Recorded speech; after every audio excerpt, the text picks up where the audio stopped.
Halo Sobat Bola Mania, kembali lagi di BRC Official. Ada kabar menarik nih mengenai ujian berat menanti PSM usai jadi tim musafir lagi. PSM kini dihadapkan dengan situasi berat usai menjamu Bayangkara. Pasukan Ramang sudah harus bersiap menatap sisa laga Liga 1 musim ini. PSM sudah dipastikan menjadi tim musafir.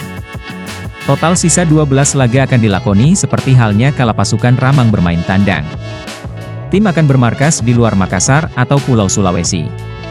Sebab, tak ada stadion yang bisa menggantikan Stadion Gelora B.J. Habibie, GBH, Parepare yang akan mendapat jatah rehabilitasi dan renovasi stadion pada 2024.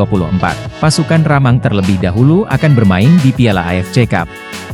Sekaligus duel terakhir PSM di Pantas Asia musim ini usai gagal lolos dari fase grup H babak semifinal zona ASEAN. Pada 14 Desember. Setelahnya, PSM kembali melanjutkan persaingan Liga 1 menantang Persik Kediri. Keduanya akan berduel dalam lanjutan pekan 23 Liga 1.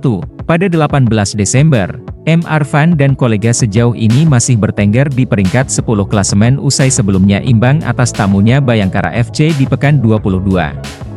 Mengoleksi 28 poin dari 22 pertandingan. Pelatih PSM, Bernardo Tavares mengucapkan rasa terima kasihnya kepada para supporter yang telah memadati stadion di laga sebelumnya. Duel terakhir timnya Stadion GBH musim ini. Tavares sadar belum bisa memaksimalkan duel ini. Apalagi Uran CS punya banyak kesempatan mencetak gol ke gawang Bayangkara. Namun hasil harus puas berbagi angka, sayangnya dengan banyaknya peluang kami tidak bisa memenangkan pertandingan.